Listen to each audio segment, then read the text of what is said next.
25 নম্বর ম্যাথে আমরা দুইটা পরাবৃত্ত এবং দুইটা স্ট্রেট লাইন দ্বারা আবদ্ধ ক্ষেত্রের ক্ষেত্রফল নির্ণয় করা দেখব। তো চলো আগে গ্রাফটা এঁকে ফেলি।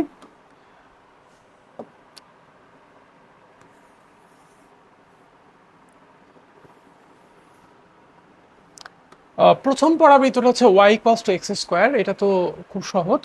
এটা অ্যাকচুয়ালি এরকম একটা পরাবৃত্ত হবে, y equals to x square পরাবৃত্ত। ঠিক আছে, নেক্সট পরাবৃত্ত হচ্ছে y equals to x square minus 2x। তো y equals to a x square plus bx plus c, এইরকম পরাবৃত্তের প্যাটার্ন কীরকম হয় সেটা আমরা এর আগের কোনো একটা ভিডিওতে দেখছিলাম। সেটা হচ্ছে যে এক্স স্কোয়ারের সহগ এ, এটা যদি পজিটিভ হয় তাহলে পরাবৃত্তটা হয় এরকম ঊর্ধ্বমুখী একটা পরাবৃত্ত, আর এক্স স্কোয়ারের সহগ এ যদি নেগেটিভ হয় তাহলে পরাবৃত্তটা হয় নিম্নমুখী একটা পরাবৃত্ত। এবং উভয় ক্ষেত্রেই পরাবৃত্তের অক্ষরেখা কিন্তু অবশ্যই ওয়াই অক্ষের সমান্তরাল হয়। ঠিক আছে, তাহলে আমাদের পরাবৃত্তটার এক্স স্কোয়ারের সহগ 1, এটা হচ্ছে পজিটিভ, তাহলে আমাদের পরাবৃত্তটা অবশ্যই ঊর্ধ্বমুখী পরাবৃত্ত হবে। এখন এই ঊর্ধ্বমুখী পরাবৃত্তটা এক্স অক্ষকে টাচ করছে নাকি ছেদ করছে নাকি কোনোটাই করে নাই, এইটা জানার জন্য যেটা করতে হবে সেটা হলো ওয়াইয়ের ভ্যালু 0 বসাইতে হবে।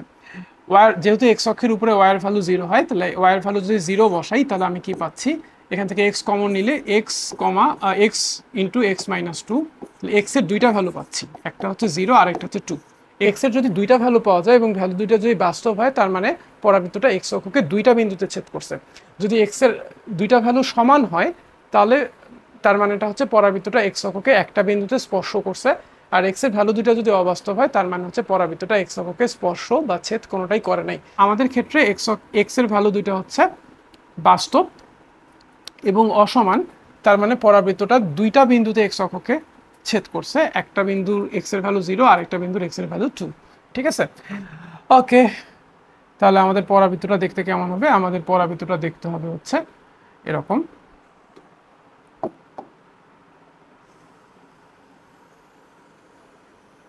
এরকম একটা পরাবৃত্ত হবে।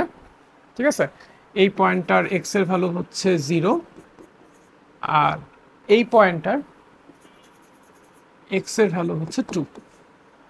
এবার আসলে এক্স ইকুয়ালস টু 1, এইটা একটা স্ট্রেট লাইন যেটা হচ্ছে ওয়াই অক্ষের সমান্তরাল একটা স্ট্রেট লাইন।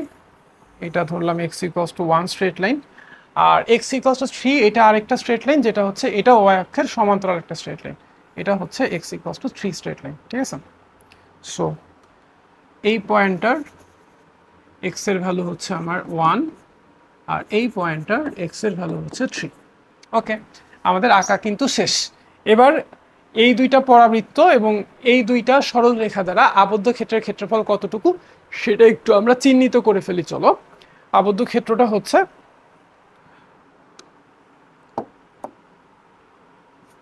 দেখো খুব ভালো করে,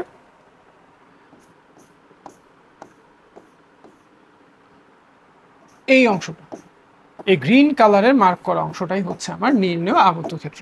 ঠিক আছে, ওকে, এখন খুব ভালো করে খেয়াল করবা, আমি যদি এই পরাবৃত্তটাকে, এই পরাবৃত্তটা মানে হচ্ছে ব্লু কালারের পরাবৃত্তটা যেটার ইকুয়েশন হচ্ছে y equals to x square, আর রেড কালারের পরাবৃত্তের ইকুয়েশন হচ্ছে y equals to x square minus 2, y equals to x square minus 2x।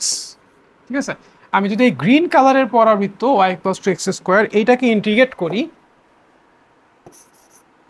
X এর সাপেক্ষে, ওয়াইয়ের ভ্যালু এক্স স্কোয়ার এক্স এর সাপেক্ষে ইন্টিগ্রেট করি এবং লিমিট দিয়ে এক্স এর ভ্যালু 1 থেকে 3, এক্স এর ভ্যালু 1 থেকে 3, তাহলে আসলে আমি কতটুকু এরিয়া পাচ্ছি? তাহলে দেখো এক্স এর ভ্যালু 1 এখানে, এক্স এর ভ্যালু 3 এখানে, তাহলে আমি অ্যাকচুয়ালি এই এক্স অক্ষের উপরে এই পুরো এরিয়াটা তো পাচ্ছি, সাথে এই সাদা অংশটাও পাচ্ছি, যেটা অতিরিক্ত, এটা আমার বাদ দিয়ে দিতে হবে।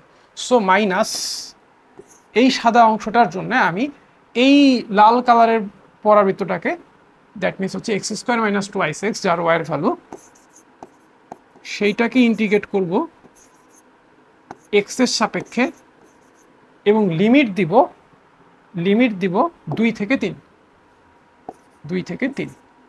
তাহলে এইটুকু হচ্ছে আমার এই পুরো অংশটা, এই সাদা অংশটার সাথে হচ্ছে এই দাগানো অংশটা, আর এইটা মানে হচ্ছে জাস্ট এই সাদা অংশটা, বিয়োগ করে দিলাম সাদা অংশটা, তাহলে এক্স অক্ষের উপরে এই পুরা পোর্শনটা কিন্তু আমরা পেয়ে গেলাম, এক্স অক্ষের উপরের এই অংশটা আমরা পেয়ে গেলাম।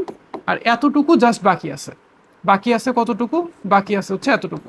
এতটুকু যে বাকি আছে এই অংশটার ক্ষেত্রফল বের করার জন্য আমি এই লাইনটাকে ইন্টিগ্রেট করব, দ্যাট মিনস হচ্ছে y equals to x square minus 2x K integrate করব, এক্স স্কোয়ার মাইনাস 2x কে ইন্টিগ্রেট করব x এর সাপেক্ষে এবং লিমিট দিব 1 থেকে 2, 1 থেকে 2। তাহলে আমরা এই এরিয়াটা, এই নিচের এই এরিয়াটাও পেয়ে যাচ্ছি। ঠিক আছে, এই নিচের এই এরিয়াটা যেহেতু এক্স অক্ষের নিচে আছে এবং এক্স এর সাপেক্ষে ইন্টিগ্রেশন করতেছি, সো এখানে কিন্তু নেগেটিভ সাইন আসবে। এই নেগেটিভটাকে পজিটিভ করার জন্য আমরা এখানে একটা মডুলার সাইন দিব, সবগুলো যোগ করে দিব। এটাই হচ্ছে আমার এরিয়াটা। ঠিক আছে, ক্যালকুলেশন করলে এটার ভ্যালু চলে আসবে। আর ভ্যালুটা কি হয় সেটা কিন্তু তোমরা আমাকে অবশ্যই কমেন্ট সেকশনে জানাই দিবা। তাহলে আজকে এ পর্যন্তই, see you in the next video.